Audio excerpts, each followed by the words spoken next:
there is a way of sort of praying within the Salesian style, the style that was promoted by St. Francis de Sales and that Don Bosco took on, uh, as a spirituality for our religious order.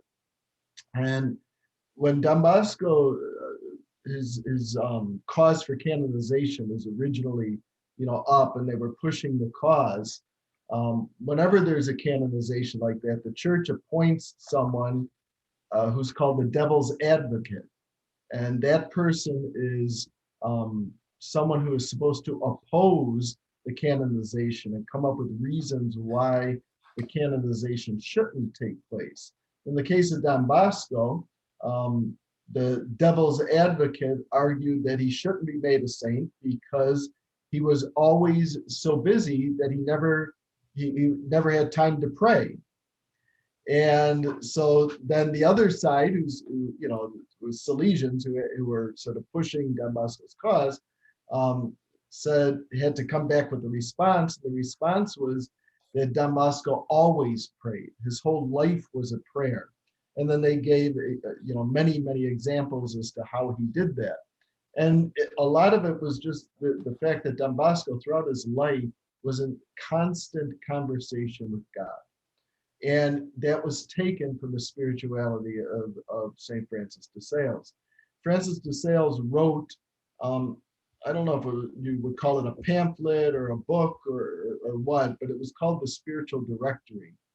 And in the Spiritual Directory, it spoke about how to keep God with you throughout your entire day. So being in this constant conversation with God. So the way he does it, he just kind of goes through the day, and he starts with, when you wake up, what should you do when you wake up?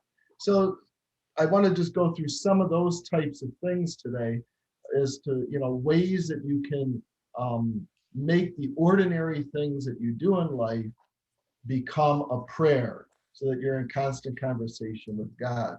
So, for instance, then when you wake up, Francis de Sales said that right away, before you even get out of bed, take a few seconds, not a few minutes, but just a few seconds to thank God for giving a good night's rest, to thank God for giving you another day in which to live. And, I always like just telling God the first thing in the morning that I love him. To be able to tell God the first thing I do in the day is that I love him is, it sort of, it tells God what importance he has in my life.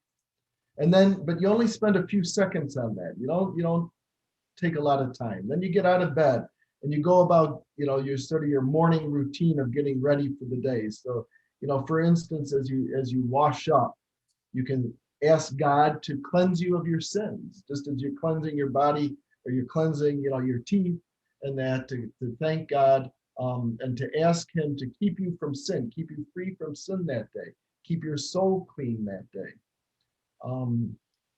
When you're eating breakfast, okay, and nourishing your body, you can say a little prayer to God, asking for nourishment for your soul throughout the day. Different ways in which your soul can be closer to him and can become stronger. All right. When you encounter people during the day, sometimes you might encounter people who are really happy. You might encounter people who are grouchy. You might encounter someone who's angry. And we don't really know why they are the way they are, all right? They might have very good reasons to be angry or to be grouchy on a particular day. But when you encounter those people, you say a little prayer for them. Again, it shouldn't be a long prayer. You shouldn't stop everything you're doing. But as you're in this encounter with them, is asking God to be with that person and help them in whatever things are in their life that in which they need him at that time. So if somebody's angry, might be because they're in a bad relationship with something, or they got in a fight with their wife or their husband, or whatever it is. You're just asking God to enter into that for that particular person. I remember when I was growing up, one time we lived on a real busy street, a highway really, and uh, so there was quite often you would hear sirens going by of police cars or ambulances. I remember my mom saying one time, you know, when you hear a siren like that, you should say a prayer for whoever it is that they're going to help. You know, whether it's an ambulance going to help someone who's been injured or is ill or sick, or a police car who's going to, you know, whatever encounter. It could be an accident. It could be, you know, just pulling someone over for speeding. You're asking for protection for that officer or the people they're going to encounter. So that's a way, all right, where you're bringing God into an ordinary situation, and it just takes a few seconds. Um, you know, as you come to the end of the day, say a prayer that's similar to the one you said first thing in the morning before getting out of bed. You know, thank God for the day that you had. Ask Him for a good night's sleep, and tell Him that you love Him. You know, and so you're beginning your day saying, God, I love you, and you're ending your day saying, God, I love you. Um, Most people in their relationship, I shouldn't say most people, a lot of people in their relationships with God, it's sort of God is up there and I'm down here. So it's a God and human relationship. And I pray up to God who's in heaven, and He does things for me down here, you know, down here on earth. And there's a relationship to that. And that's how most people begin their encounter. But you have to grow through that. And by doing these little prayers throughout the day, all right, your relationship with God starts to change. He's no longer a God who's up there, all right, but He's Emmanuel, which means God is with us. He's God who's right with me throughout my entire day.